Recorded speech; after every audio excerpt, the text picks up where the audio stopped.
Welcome to another edition of Great Health, Abundant Happiness, and Outrageous Love. We want to talk to you a little bit about the journey to enlightenment. Karen and I have had conversations about this. It gets pretty deep, we don't know. We're trying to figure this out like everybody else. Figure out the journey and how far we want to go, right? That's the big question. It's a very deep topic. Yeah. So when you look at it for the sense of this conversation, let's say one is full-blown ego. That's yourself, your pride, your anger, your selfishness, all that stuff. And then all the way out to 10, that's full-blown enlightenment. That's where basically your illusion of self is gone. You're one with the universe. Mm-hmm. So, the question is, where do you want to go on this scale of 1 to 10? Where do you want to be? And this is what we've been discussing, right? Because I guess, you feel, and I agree with you, once you get out there to full-blown enlightenment, you lose that sense of self, and that sense of self really is our relation, husband and wife, father and mother to our daughters, those kinds of things. Love to hear your thoughts, because I know someone's out there thinking, well, no, it's enhanced when you're enlightened. They have love for each other, you have love for everybody, and that's really beauty. Maybe that's the answer. I don't know. Well, that's why it's such a deep topic, is because we don't know, right? Yeah. At least you and I don't know, because we're not there yet. Are not there yet. Right. We have not experienced full enlightenment as we think we know it. Right. I think, and I think we may see glimpses of it. I studied psychology, so I do know about ego and things. I know the ego is very strong. So when you start to try to get away from the ego and the self, it wants to pull you back in, because that's who you are. Right. I am Jeffrey Pearl. That's the name they gave me, right? I'm the person that, my dad and my mother told me I was supposed to be. Teachers, people at work, all the way through your life, that you were told, taught what you're supposed to do. That's all your ego. Right. Right? At the ego, not eagle. That's your ego. That's a crow. But anyway, and you have to laugh. You have to have fun on this journey, right? You do, Enjoy because the you journey. can't let your ego take over all the time. But, I remember having a conversation with the, I think it was the pastor or the minister, and I apologize for not using the proper title, at our friend's wedding. And we were talking about... the high priest. The high priest. No, I don't know. And we were talking about enlightenment, and I was remember this, and I was explaining to him that the night before the wedding, I got up at 3 a.m. We were staying in a really cool hotel in Mount Washington, I think, and it was an old hotel. And I got up at 3 a.m.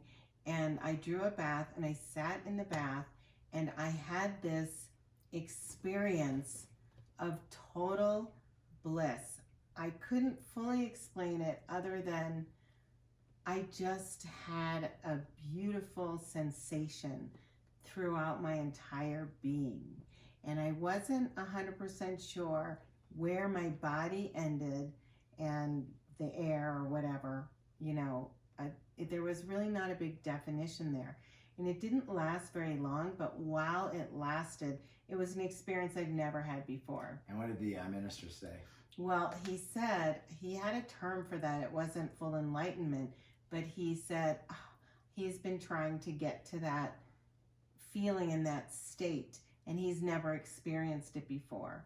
And it was just so ironic that I happened to have that happen, and then we were discussing it, and when I told him about it, he said he'd been trying to get there. So maybe that is total enlightenment, and I had a glimpse of it. I think so. That's what I'm saying. I think we all have glimpses of it, and because that's kind of where we came from, right? We've talked about this before. You're born into this world. You come in as a sphere of energy, a pure love.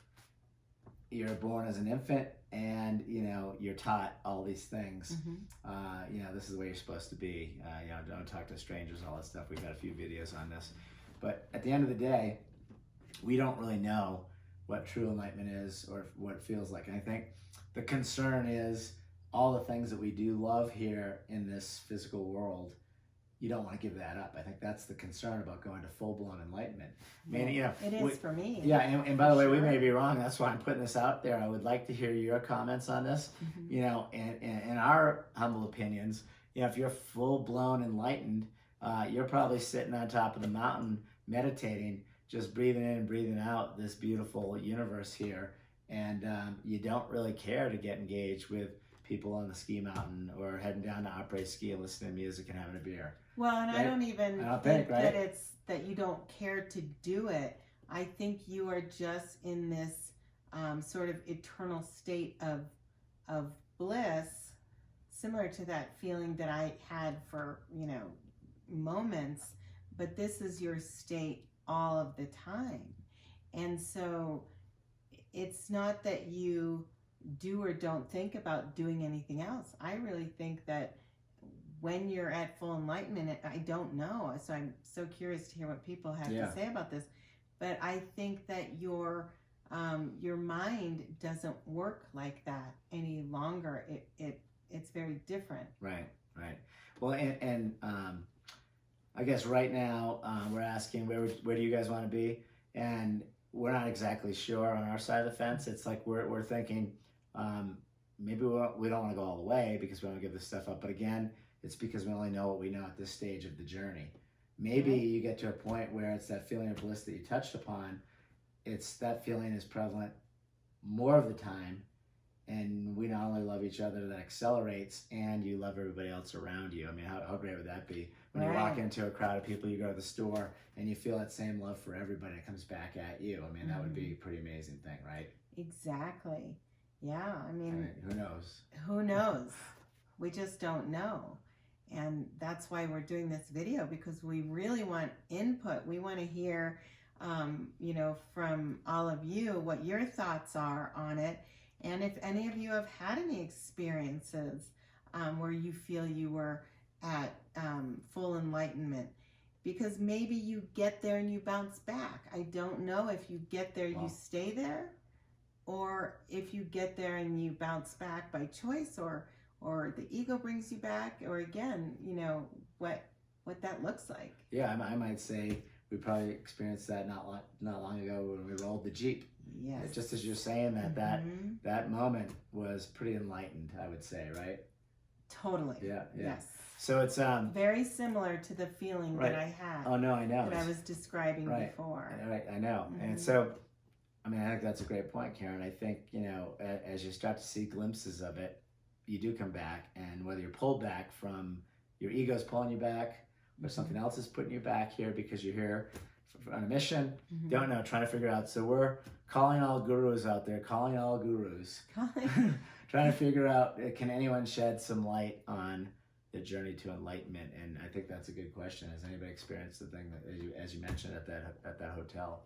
So that was a really cool hotel too. Maybe it was some kind of spirit there too. Well, I did think that as well. However, we've talked about the rollover and the feeling that we had then, and my description of that again was there was not a full definition between where my body ended and the rest of everything, you know, was. And the other key thing was I had no sense of fear. Right. But if we're saying full enlightenment is a state of pure total love, I'm not sure if that's what I felt. I just know that I felt serene and peaceful. Right. That sounds like a description I would give it. I mean, you know, no sense of fear. Certainly there's no fear in enlightenment. Right. You know, there's no worry or cause for concern. Yeah. You know, there is a sense of oneness with everything. There is a sense of, you know, you don't know where your body ends and the rest of the space begins.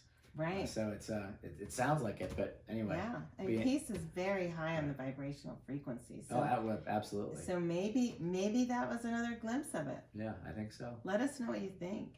Okay. Wishing you great health, abundant happiness, and outrageous love from the nest at Copper Mountain. Yeah, please subscribe here. Love to have you guys on board and get your thoughts on a lot of this crazy stuff that Karen and I put out there. We're having fun with it. It's pretty intense. Yeah. Peace out. Thanks.